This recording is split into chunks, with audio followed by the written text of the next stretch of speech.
God's help, exploring two Middos today, and those are Gevura, ShebeYesod, and Tiferet, ShebeYesod. Discipline within foundation, and beauty, harmony within foundation. So what does that mean? So yesterday we introduced the idea of Yesod by looking at it by virtue of its title that it's given in the Zohar, which is the tzaddik, the righteous. And we kind of examined how the righteous person lives as a channel of expression for HaKadosh Baruch Hu in this world, who exemplifies the calling of creation of Yehi Or, of Ubecharta B'chaim, as echoed later in the Torah, and the desire and the dream to embody the original light of creation within himself and to choose life, and in the same way that Chok HaTov Lehetiv, the tzaddik chooses Tov in this world for himself and ultimately is Zoche to a world which is Kulo Tov and a life which is Kulo Aroch, She'eni Mo Mavet. And then the next step of kind of understanding Yesod is that when a tzaddik acts for life, and when he fights, and when he engages in being a channel for that expressive quality, the creative quality of a Kadosh Baruch Hu in the world, what that implies is that there are going to be many different areas in which he's involved, because he's spending his entire life as a channel for the gilui of that or within the world, which is that or which is tzaddik. So the thing that comes along with that is that as a person lives as the channel for the or, what ends up happening is that the details of their life matter much more. Because if you're not a stand-in for the Shechina, then, you make a mistake, so it's an Avera, and it's part of your personal relationship with Hashem that needs to be rectified. But to act as the tzaddik means that you need to be sensitive to the details in a way that isn't always incumbent upon a person who's thinking in broader strokes. And the Gemara talks about this, of course, where we have the famous drasha in Yevamot about B'sivivav nishara me'od, where the Gemara darshans that HaKadosh Baruch Hu is medaktek in Sivivav kechut ha'se'ara. Hashem is particular and meticulous with those who are close to Him, those who are around Him, by a hair's breadth, whereas someone else, a minor infraction might have slipped under.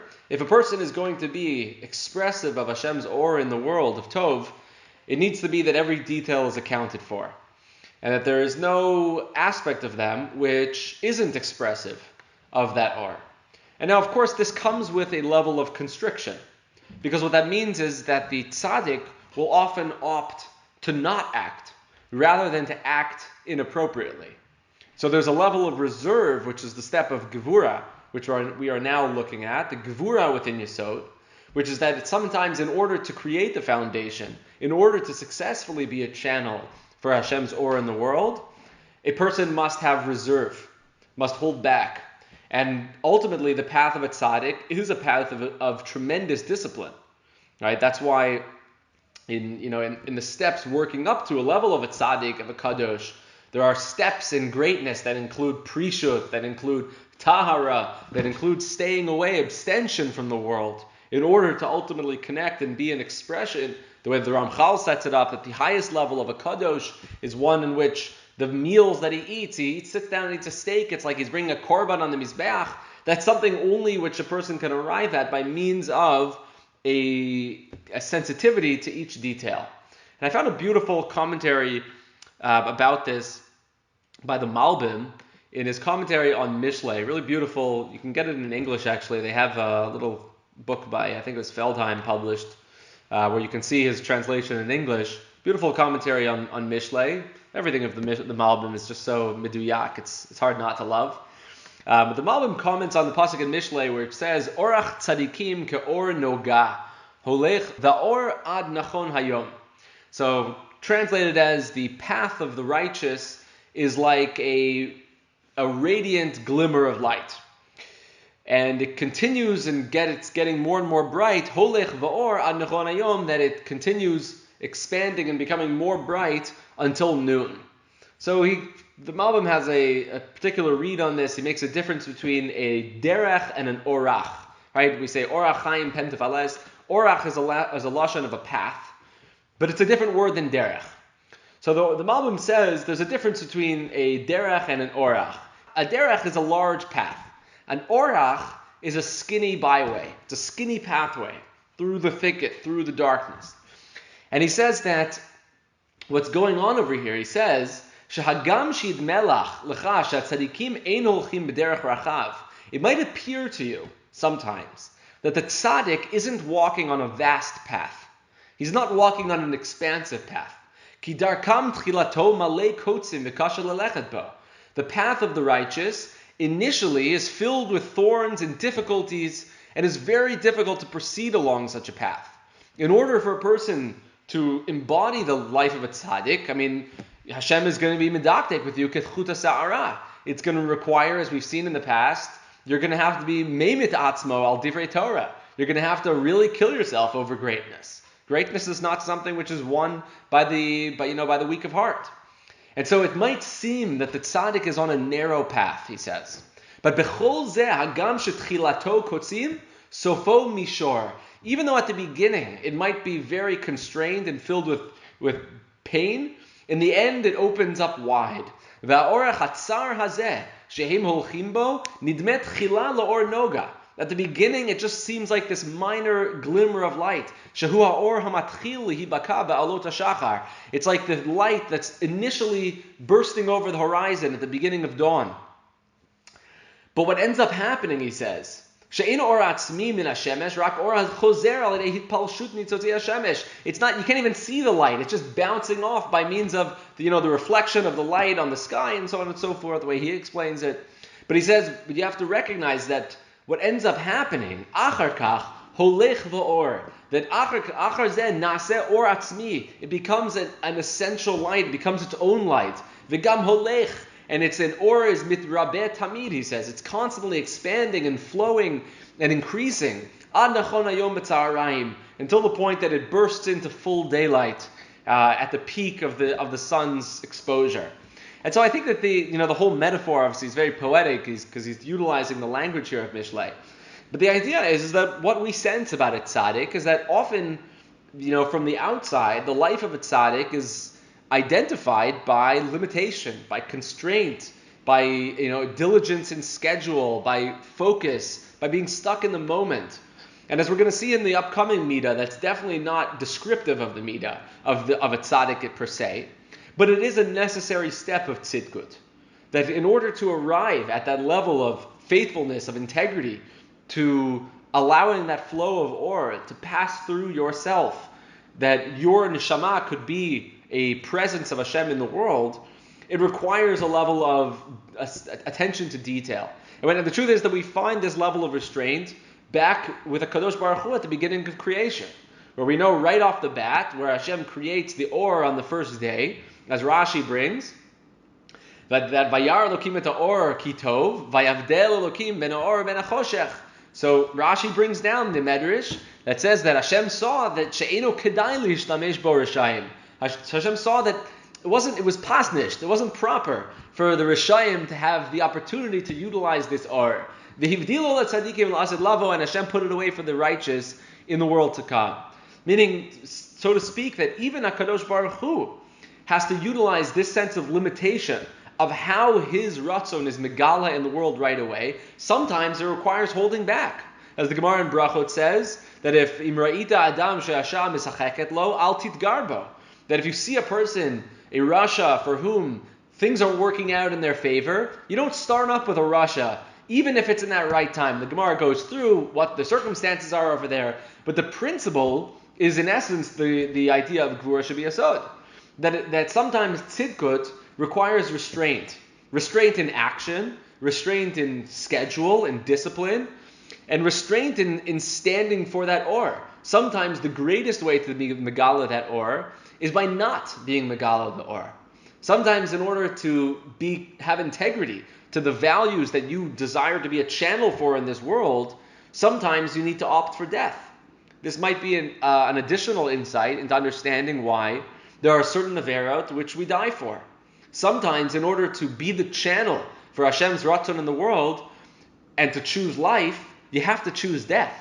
Sometimes it's in limiting your involvement in the physical Chaim that you stand for the ultimate Chaim, the Chiyus of Olam Haba. And that's something maybe to bear in mind over here. Now, where do we find this Lagabe? I just wanted to bring this in because we know that Yosef is Keneged, the Midah of Yesod. Where do we find Yosef involved with holding back? Right? So I think when we start thinking Yosef and holding back, we all know that the situation that we're dealing with, Eshet Potifar. And the Medrash Tanchuma says this very beautifully. The Medrash Tanchuma opens up in Parsha Vayeshev and says, Yilamdenu Rabbeinu, the students asked Rabbi Tanchuma, Gadol shebe ne'emanim ezehu. Who is the greatest ne'eman? Who is the most faithful person? Who has the most integrity? Now remember, we've seen that tzaddik be'emunaso yichyeh, that the essence of a tzaddik, of being a righteous person, is to have ne'emanus, is to be someone who has faith and integrity, who's committed and entirely expressive of the values that they represent. Being that channel of Hashem's Or means that you are kulo ne'eman to the Or, to HaKadosh Baruch Hu. Asks the Medrash, who is the greatest ne'eman? So it says, well, Kach Shanu Rabotenu, our rabbis taught, a ravak hadar bekvar b'shchunat zonot. If you have a single guy living down there in the red light district, living in an area where there's houses of ill repute, ve'eino choteh, and he doesn't sin, ein ne'eman gadol mizeh. There is no one who is more faithful, who has more integrity than this. And einat motze ne'eman gadol ki Yosef shahaya b'Mitzrayim. There's no greater ne'eman in this regard than Yosef was in Egypt. And it goes on to tell us the story, how he was 17 and he was stuck in the most sexualized society that, in all of recorded human history. And he's living in a place where, the maiden of the household is chasing him down, and she changes clothes 3 times a day to try to seduce him. And through all of it, he maintains the integrity to the values that he wants to express in the world. He is the Yesod. He's the foundation. And it's for this reason that we find in the Zohar that Yesod, which is also Keneged Brit, is the essence of the Midah of a tzaddik.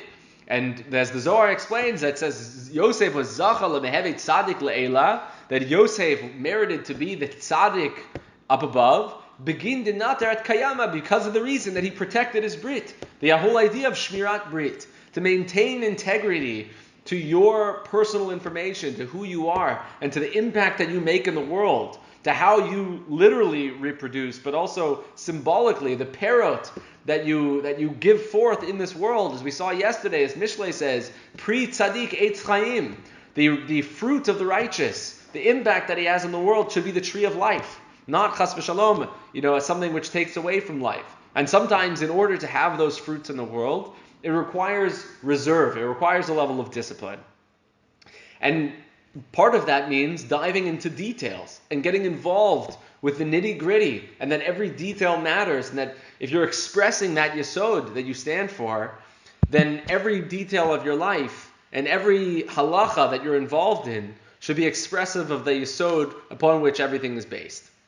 Now, as we move on to the next midah of Tiferet ShebeYesod, we recognize that in times, this whole concept of reserve and detail orientation is very much antithetical to the person who wants to be a channel for Yesod, for the Or. Speak to any artist who thinks in broad strokes, who's focusing on the big picture, who is drawn into the breadth of creation, and ask them to spend time sorting through, detailed color palettes. It's not where they want to spend their time. They want to be spending their time in the clouds, not necessarily grounded on earth. And yet Yesod demands, as we've seen, that kichol b'shamayim uva'aretz, Yesod demands a level of integration, of harmonizing the various components and the details that you stand for, that you allow yourself to express as the Yesod for the world. And so we find this idea of an innate connection between Yesod and the Midah of Tiferet, as we're looking at here in today's Midah. First of all, in the Kabbalistic system, Tiferet and Yesod create a direct line down the middle of the laid out system of the Middot, where we have Chesed, Gevura, Tiferet, Netzach, Hod, and Yesod, kind of reintegrates the lower Middot, but it's a direct line, and the Mekubalim find a remes to this for the idea of Elah Toldot Yaakov Yosef, the beginning of Parshat Vayeshev, that the true Toladah of Yaakov was Yosef himself, as the Medrash says that everything that happened to Yaakov happened to Yosef, and they looked identical, v'chulei v'chulei. There's a lot of connections and remazim, even in the Pashtei Dekra, that connect Tiferet to Yesod. But looking at it on a little bit of a deeper level, what is this idea of beauty within foundation, within integrity? So Rav Kook writes about this a lot. I think that he dealt with this on a personal level in a lot of different ways. And that is the difficulty for a person who is a tzaddik to get involved in the details. As essential of a thing as it is, it's a challenge for somebody who is striving for the heavens to deal with the nitty-gritty on earth. And the way that he puts it, I brought a number of quotes of his throughout his journals, where he says things like this. He says, "Pa'amim kasher lahaneshama gdola la'asot shum avoda pratit." It's very difficult for a great soul to be involved in detailed work. V'shum iyun v'limud mugbal, or any sort of in-depth study or structured learning. Because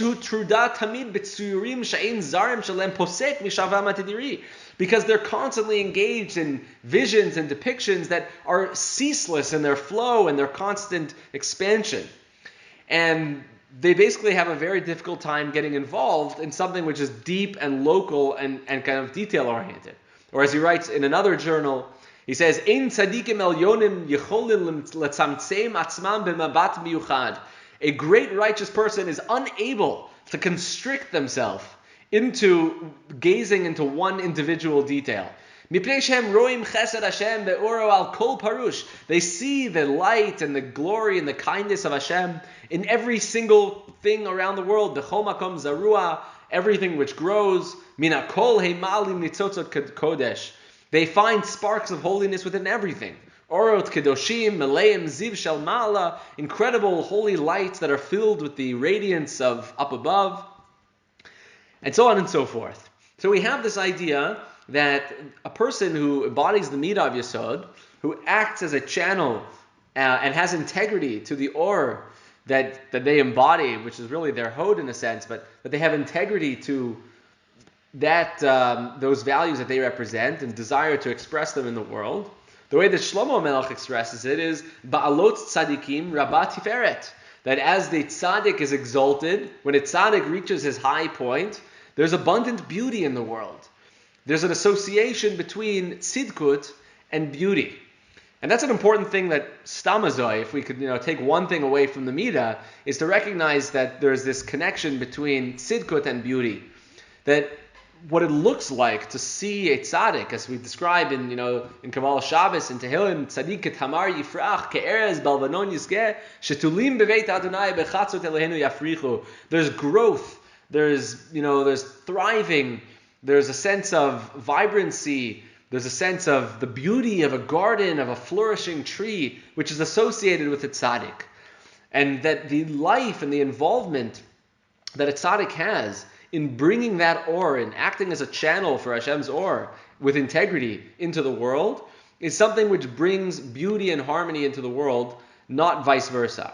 And that sometimes it is very difficult to embrace the details of the world. But ultimately, as Rav Kook writes, in yet another installment in his journal, he says that one of the essential qualities of the tzaddik, his language is quite beautiful. He says, "Tzaddik hakadosh ha'amiti." You want to talk about a true righteous person? Hu me'ached betocho et kol ha'hafechim. Is someone who integrates and unifies within himself all opposites, all things which seem to be diverse and exclusive of one another. He includes them all together b'kocho hagadol ha'makif v'harachav, through his expansive, inner self and the strength that he has in order to do that.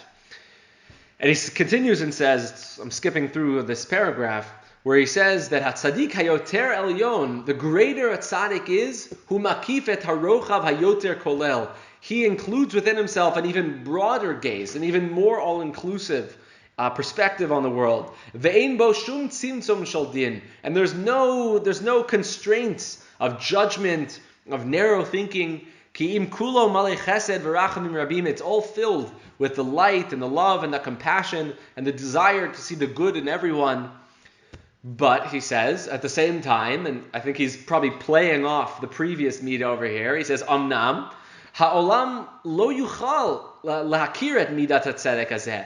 Sometimes the world can't handle that level of tzidkut. It's not, it's not available for the world, maybe at this point in Galut, to be able to nourish a person living in that way. Umuchrach kol tzadik elyon lahalbish et tzidkato elyona b'levushim rabim. That a tzaddik imperatively sometimes has to cloak his righteousness in different garments and make it appear different, make it look like he's discriminatory, make it look like he's very attentive to detail and involved in the nitty-gritty. But ultimately, the tzaddik is always soaring upwards and involved in greatness and the opposite of narrow thinking. There's many, many things that Rav Kook writes about this. I'm not going to take up all of your time reading through these, but I definitely recommend you to read through these sources more fully. And one of the practical things of this midah, I think, if we could just drive it home to something actionable, is as the Gemara in Sanhedrin says, a beautiful drasha, which says that Tanid Dvei Rabbi Eliezer ben Yaakov, afilu b'shat hasakana, even when a person's in a time of danger, lo yishaneh adam et atzmo min harabanut shelo. A person should never divert himself or deviate from his own position of prominence, from the stature which he had previously embodied.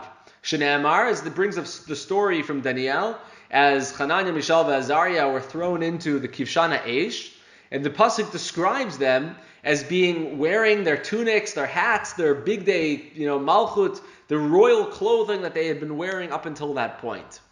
And the way that Rashi explains that over there is they were levushin big day tifartan. They were wearing their clothing of beauty while they were thrown into the furnace. You don't change from the way that you were presenting yourself before, so as that you don't appear afraid or thrown back by the situation. And in order to kind of embarrass or shame your enemies in your presence. And I think that one of the ideas that's coming across in this Gemara is that no matter what a tzaddik is involved in, even as the tzaddik is being taken out to the gallows to be put to the end, they constantly express the or that they are attempting to be a channel for. And in doing that, no matter what the circumstances are, there's a deep beauty and dignity that's found in a person who dances his way to the gas chambers. There's something that we find that's so poetic, so beyond just the appropriate response maybe that they should have had to that difficult situation. There's something beautiful about it.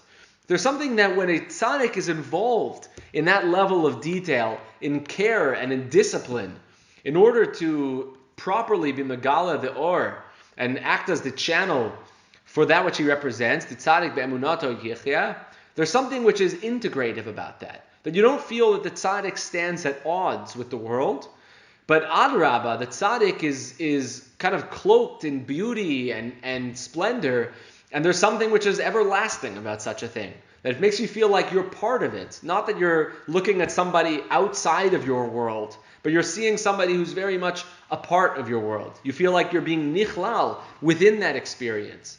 And it's one of the things that we'll talk about next week, and we're looking at later aspects of Yesod, is one of the problems which Rav Hutner highlights in a very famous letter in the Pachad Yitzchak, where we create biographies of our Torah giants which don't make them feel like they're a part of our world.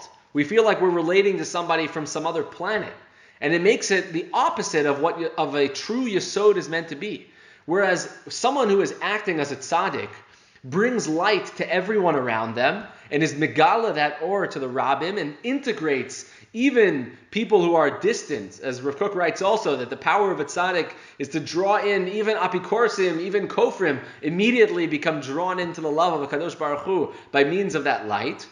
What often happens is that if we portray a tzaddik as someone who's otherworldly, we don't allow them to be the Yesod, to be that channel of integrity of Hashem's Or into the world, and we end up distancing. And there's something that's almost ugly. I don't want to say the name of this of a story that I read from biography, Hamevin Yavin. But there's a story that's brought down in one of these biographies that someone sent me a week or two ago. We were saying this story how the Rebbetzin never asked the husband to do anything in the house whatsoever. Kulo Torah, right? Learning Yomam Valaylo without cessation. Beautiful thing, wonderful, great. So one time she was very sick. I think she had strep throat or something like that. Couldn't get out of bed. She asked her husband to go and make a cup of tea, right? So he picks up his sefer and he goes to the kitchen and he's boiling his tea over there. And within seconds, as soon as he puts the pot on the fire, boom, he's back into the sugya. Minutes go by, the hours go by, hot water is boiling over the whole kitchen, right? Maybe it wasn't even boiling it. I think it was like filling up the kettle, like in the sink. And it just starts pouring over the sink and the whole house is flooding. And after like an hour, the Rebbetzin comes in, man, what's going on? And she realized, wow, what a tzaddik he is, that he was so involved that he couldn't, even pay attention to the kettle of the fire. And she realized that never again should she ever ask her husband for anything that's not what he's here to do. Mamish story. I'll send you the thing. I'll blur out the names. In other words, I don't know who's inspired by a story like that. I really don't. To me, that is such a story of hopelessness, of the opposite of what a tzaddik should be. Where's the priority for taking care of his Eishes Chayil? She's asking him, she's sick in bed, she's asking him to make a cup of tea, and this is supposed to tell me that I can relate to this person? This is something that I can strive for realistically? Who reads such a story and thinks, one day I can disrespect my wife the way that this gadol disrespected his? We're laughing about it, but I really think it's a tragic misunderstanding of what a tzaddik is meant to be. A tzaddik brings beauty to the world. A tzaddik is katamar yifrach. He's sprouting, he's glorious, he enlightens the world. He acts as a yesod to allow that or of the Maisa Bereshis, the or by which a tzaddik could see misofa olam ad sofo, and he allows other people to see as far as he can see, or at least to stand on his shoulders, to get some of that perspective along with him.